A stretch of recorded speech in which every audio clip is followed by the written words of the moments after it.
kini kesedaran di hati yang kan tetap bersemadi menjadi lagi sepi.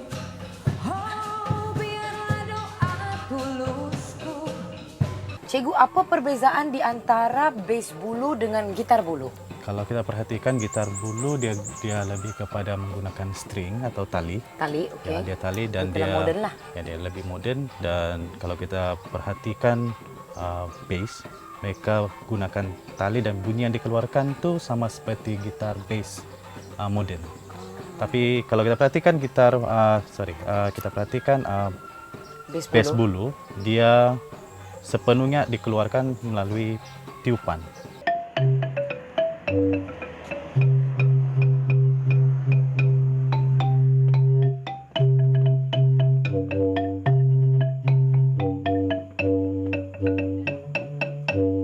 Saya mau tanya, kalau membuat bass bulu, menggunakan bulu jenis apa? Sebab kita tahu banyak bulu yang ada di hutan di Sabah ini. Kita ada bulu aur, bulu betung, dan yang terakhir kita ada bulu tulu. Dia masih ada ruas. Okey. So, jadi macam mana itu ruas? Ruas kita kena pecahkan. Oh, macam mana mau kasih pecah dia? Kita ada besi di sana, nanti kita pecahkan menggunakan besi. Oh. Okey.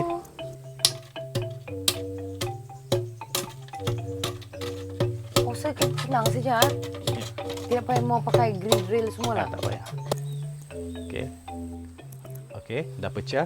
Jadi kalau kita perhatikan bunyi dia. Iyalah.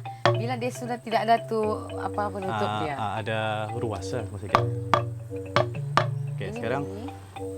Okey, sekarang kita pergi kepada pembuatan lubang peniup. Kita akan potong bahagian ni dan kita jadikan sebagai lubang peniup. Okey. Kita buat perlahan-lahan sebab kalau kita potong tergesa-gesa dia akan pecah. Kena buat perlahan-lahan lah.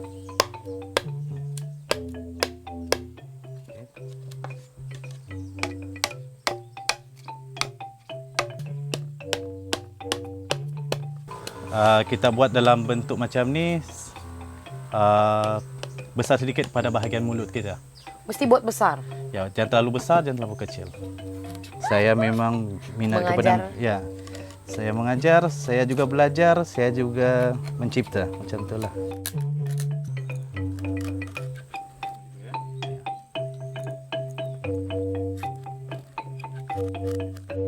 Okey, kita buat macam ni dalam bentuk ni. Nah, sekarang kita ada lubang peniup, tapi kita kena perhalusi dahulu. So, kalau kita buat macam ni dia sangat kasar dan sakit bibir kita. Ya, sakit bibir. Okay, kita ada kertas pasir. Kertas pasir. Membuat benda ni perlukan kesabaran lah. Itu Nina boleh jamin lah. Untuk mencari sesuatu note itu dia makan masa sikit. Lepas itu dia perlu diperhalusi, perlu cari sehingga dia dapat sama. Sebenarnya aspirasi untuk membuat bass bulu ni sebenarnya bermula pada tahun 2009 sebenarnya. Sejarah dia saya terbaca sejarah daripada suku kaum Lundai atau Lundayu yang berada di selatan di bahagian Pensiangan sampai ke Sepitang bahagian di sana. Saya terbaca satu artikel yang terdapat dari yang terpampar di internet lah. Dia mengatakan bahawa dalam suku kaum Lundayu ada sejenis alat yang mereka gunakan berupa seperti bambu bass. Tapi dia punya muzik dia lebih kepada muzik tradisional. Dia tidak boleh main lagu-lagu yang moden. Yang komersil. Yang komersial. Dia hanya digunakan dalam permainan muzik tradisional suku kaum Lundayu dan juga suku kaum ini mereka alat muzik ini juga mereka gunakan untuk majlis-majlis keramaian dan majlis tertentu sahaja. Jadi mau cari coding sound tu cikgu pun makan masa juga kan? Untuk berapa masa lama? sekejap sebenarnya. Kita boleh gunakan tuner ataupun penala elektronik. Okey, sekarang alat muzik ni dah siap. Jadi kita nak menala dia dulu. Kita menala dia dulu. Dia akan tiup dia. Okey.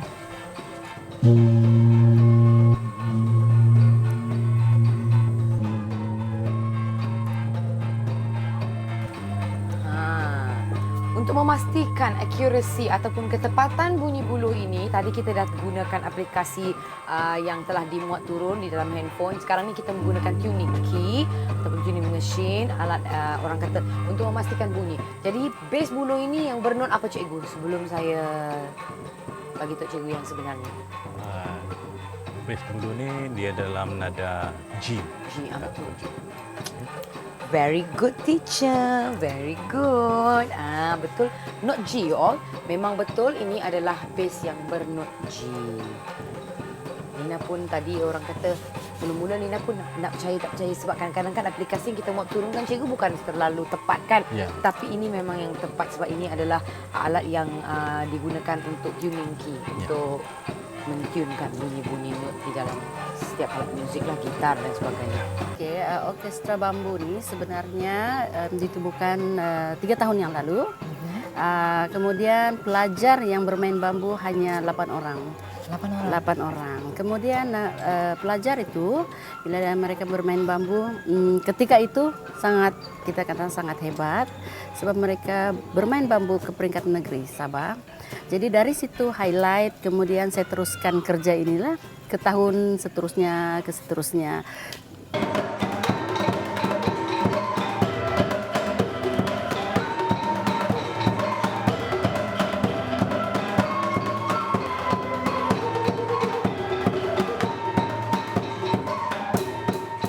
Jadi yang kita pilih selalunya ialah tingkatan 4 untuk membuat semua persembahan yang dipanggil. Jumlah besarnya ialah setakat 76 pelajar.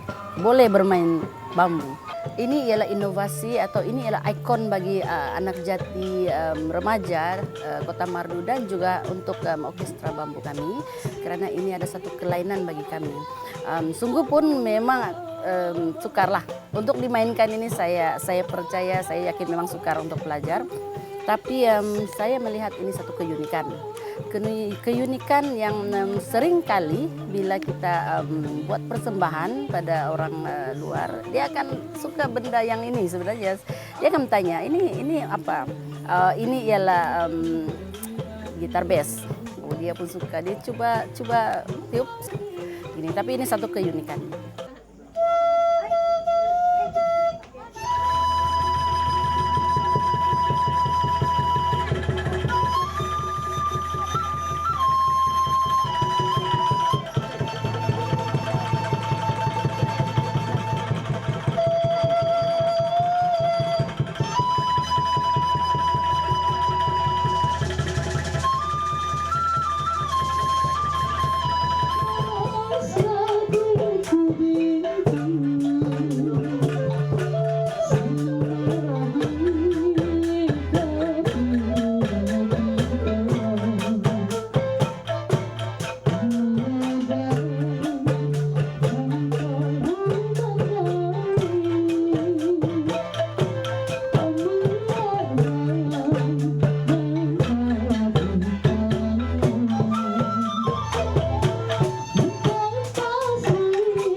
Begitulah pengorbanan satu orang hamba Tuhan untuk mengetengahkan muzik tradisi kepada generasi-generasi muda kita, terutamanya kepada anak-anak pelajar di Sekolah Menengah Kebangsaan Kota Merdu sehingga sanggup mengeluarkan duit poket sendiri, iaitu Cikgu Laudin kita dan Cikgu Vian rasanya ya. Sanggup untuk mengeluarkan duit sendiri walaupun tidak ada bantuan, hanya sokongan daripada pihak-pihak sekolah dan juga mungkin daripada ibu bapa dan murid-murid yang begitu padu menyokong untuk membelajar, untuk mendalami ilmu alat-alat muzik tradisional. Satu pengorbanan yang tidak dapat diukur dengan wang ringgit.